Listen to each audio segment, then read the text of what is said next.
레위기 5장입니다. 누구든지 증인 선서를 하고 증인이 되어서 자기가 본 것이나 알고 있는 것을 사실대로 증언하지 않으면 죄가 되고 그는 거기에 대하여 책임을 져야 한다.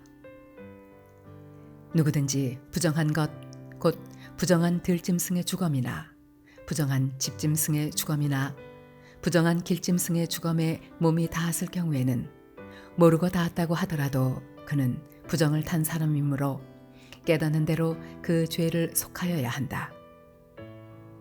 그가 사람 몸에 있는 어떤 부정한 것, 곧 그것이 무엇이든지 그를 부정하게 할 수 있는 것에 몸이 닿을 경우에 그런 줄을 모르고 닿았다고 하더라도 그는 부정을 탄 사람이므로 깨닫는 대로 그 죄를 속하여야 한다.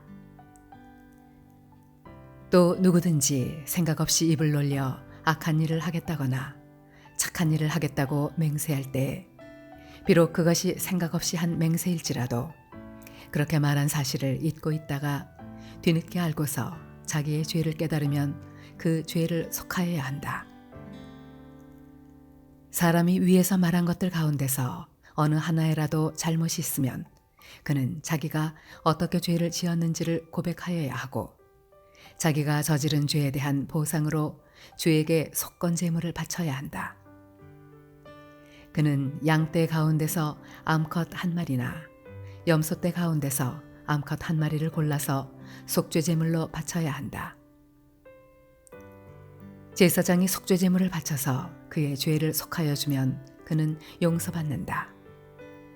그러나 그가 양 한 마리도 바칠 형편이 못 될 때에는 자기가 저지른 죄에 대한 보상으로 산비둘기 2마리나 집비둘기 새끼 2마리를 나 주에게 바치는 제물로 가져다가 하나는 속죄 제물로 바치고 다른 하나는 번제물로 바쳐야 한다. 그가 그것을 제사장에게로 가져가면 제사장은 먼저 속죄 제물로 가져온 것을 받아서 속죄 제물로 바친다. 그때 제사장은 그 제물의 목을 비틀어야 하는데 목이 몸에서 떨어지지 않도록 하여야 한다.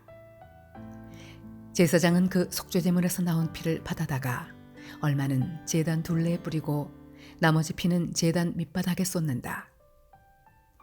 이것이 속죄 제사이다.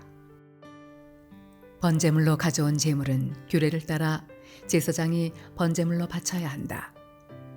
이렇게 하여 제사장이 그의 죄를 속하여 주면 그는 용서받는다.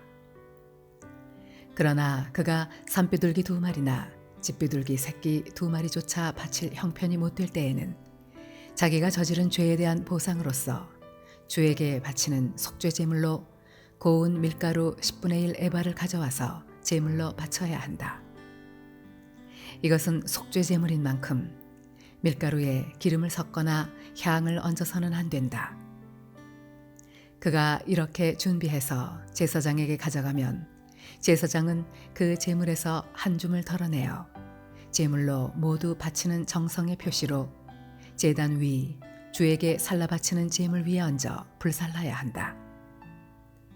이것이 속죄 제사이다. 해서는 안 되는 것 가운데서 어느 하나라도 어겨 잘못을 저질렀을 때에 이렇게 하여 제사장이 그의 죄를 속하여 주면 그는 용서를 받는다. 나머지 제물은 곡식 제물에서처럼 제사장의 몫이 된다.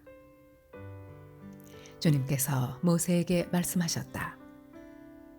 누구든지 주에게 거룩한 제물을 바치는데 어느 하나라도 성실하지 못하여 실수로 죄를 저지르면 그는 주에게 바칠 속건제물로 가축대에서 흠없는 순양 한 마리를 가져와야 한다.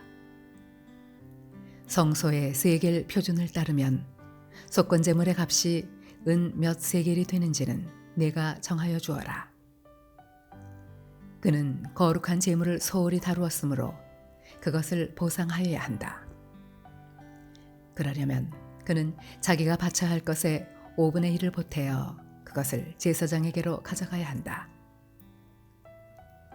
제사장이 속건 제물인 순양에 해당하는 벌금을 받고서 그의 죄를 속하여 주면 그는 용서를 받는다.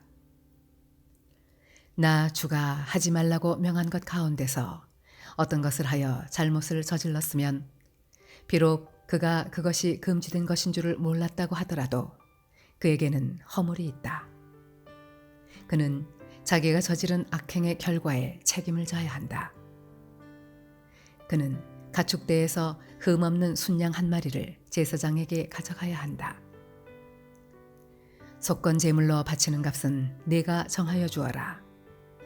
그리하여 그가 알지 못하고 실수로 저지른 잘못은 제사장이 그의 죄를 속하여 주면 그는 용서를 받는다. 이것이 속건 제사이다. 그는 주를 거역하였으니 이 일에 책임을 져야 한다.